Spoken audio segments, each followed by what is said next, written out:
Yeah, so when David him now try to get Uriah to go back home, to go spend time with him wife, basically for pass on him, film seed on Uriah jacket as we that term it. It never work. So the next thing David do, you hear him then for sure these how despicable these people are, you know. When him not get him way for pass off the jacket on Uriah, him send him on the battlefield, give him own a letter with him own death sentence, and him get rid of Uriah, and therefore end up with Beersheba, who ultimately becomes the mother of Solomon. Again, the despicable nature of these people, what them call the Hebrew Israelites. From the moment I read them biblical and how I observe them characteristic is so much like modern colonizers, Europeans. Them not different. One of the same people them. So now, what baffle me the most, then again, it shouldn't baffle me, but sometimes it's like the ones and ones them with black skin where prefer to insert themselves in a book for their identity. This is the destruction where I and I people went through, you know. The colonization of I and I mind using the book here. Ones and ones refuse to be connected to Africa. They rather attach themselves to a book, to biblical characters, where their existence are questionable. Because when you start asking about David and Solomon and Moses and the whole of them, you know, appear supposition. Oh, the Exodus might have happened in this time frame or that time frame. Moses might have exist in this time frame. Joshua, appear supposition, peer guess and spell. So there's nothing really too concrete. And if them do have something concrete, like the Merneptah stele, with them, for I and I, it look like them probably are jotty in Israel in the Merneptah stele.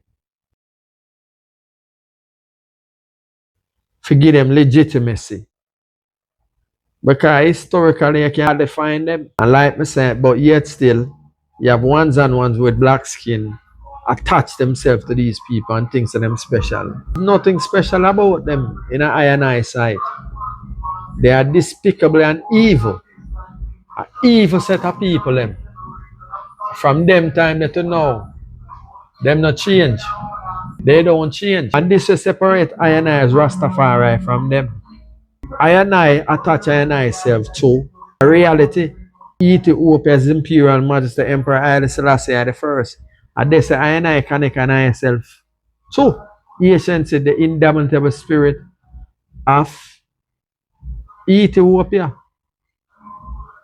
The conquering lion, the man who, when all African nations have been divided up in them Berlin 1884-85 Berlin Conference, only Ethiopia alone remain indomitable. And the last resistance is none other than His Imperial Majesty who maintained and fought for the sovereignty of Ethiopia. Only next country in Africa, and nation Africa, is Liberia, colonized, freed black Americans that returned to Liberia. So it's really colonized by America, by Africans Americans who return back to Liberia. Outside of that, I and I reality is Ethiopian and I attached to a real person.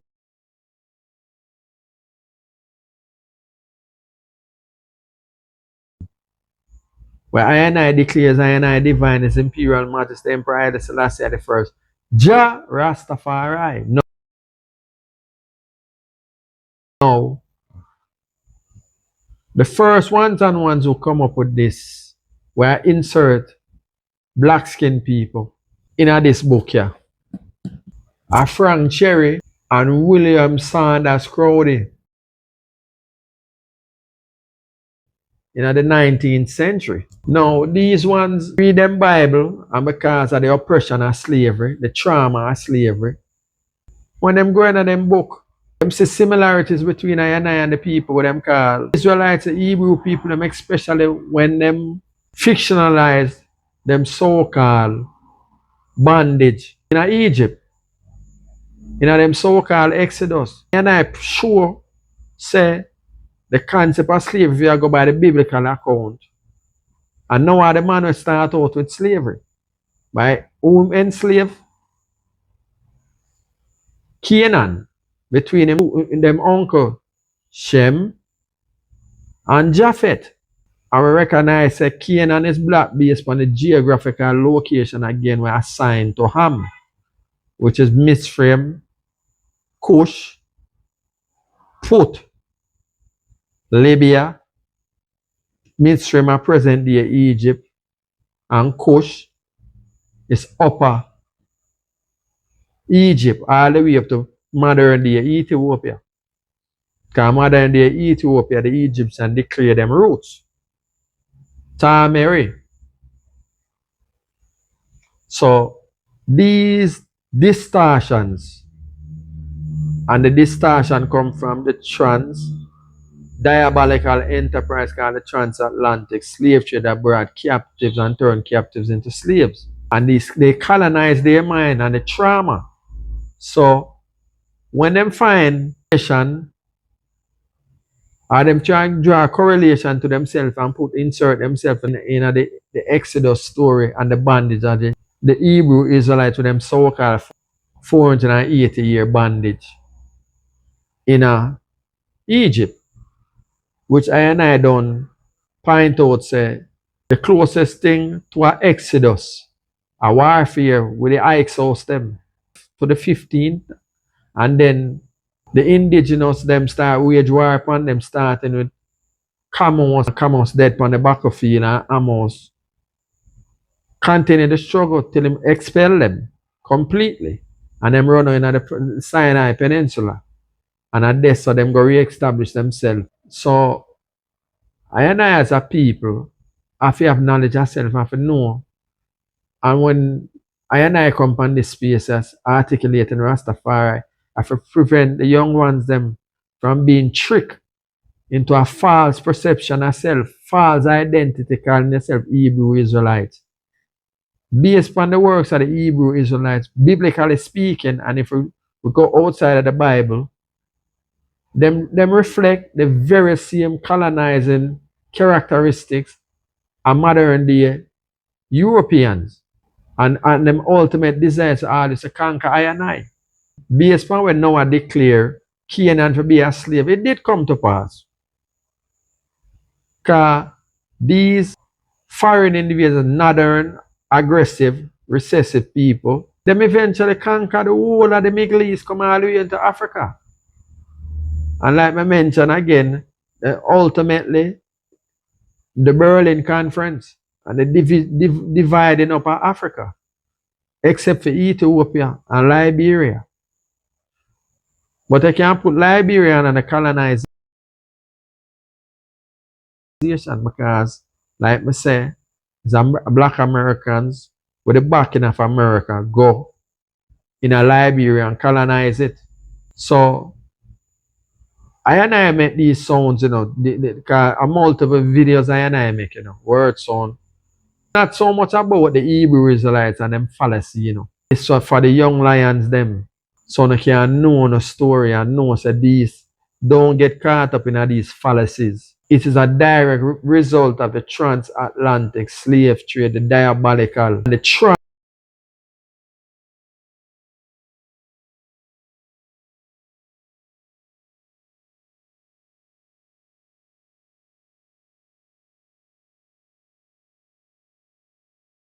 where I and I people go through.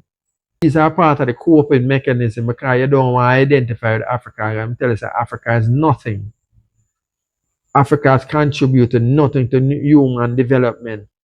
And them indoctrinate and the images of Africa where them show you is always savage looking people, starving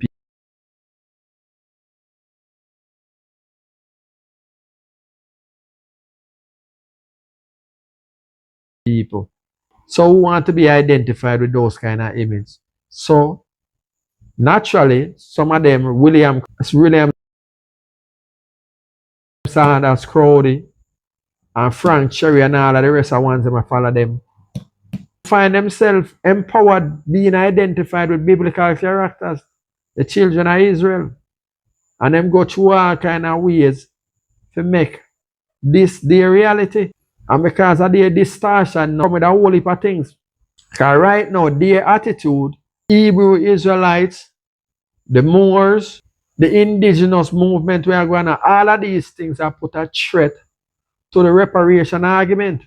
Because if you declare say a Hebrew Israelites, how you going to get reparation? You're indigenous, how you get reparation?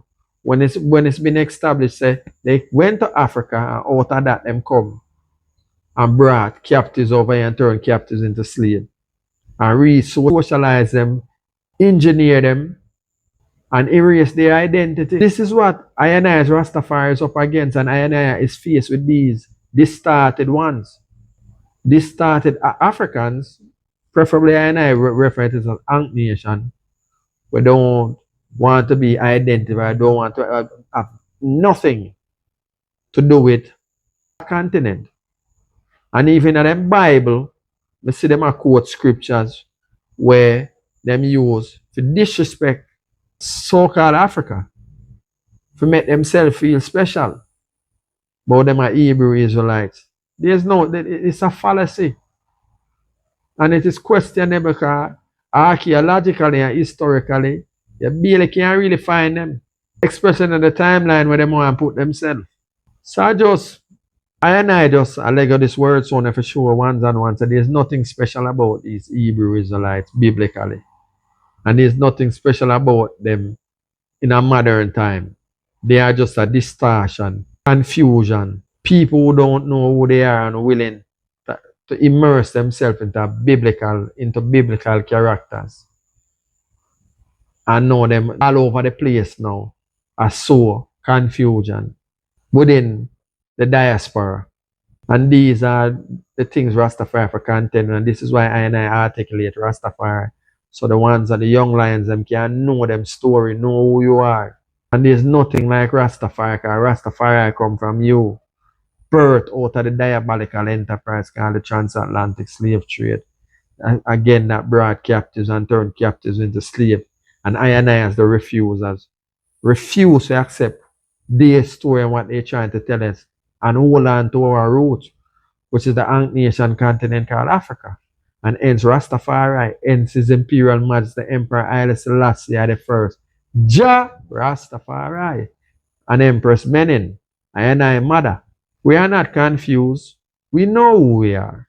And this is, like I say again, the black skin ones, them black skin traitors, black skin stumbling block, unification of people.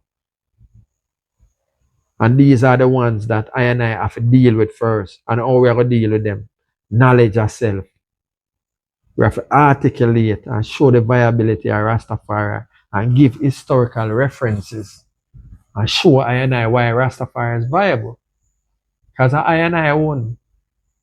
We don't need nothing more than that. All we have to do now is just unify. And this is why I say Rastafari's Caribbean African unity. Jah Rastafari without apology. Sealer.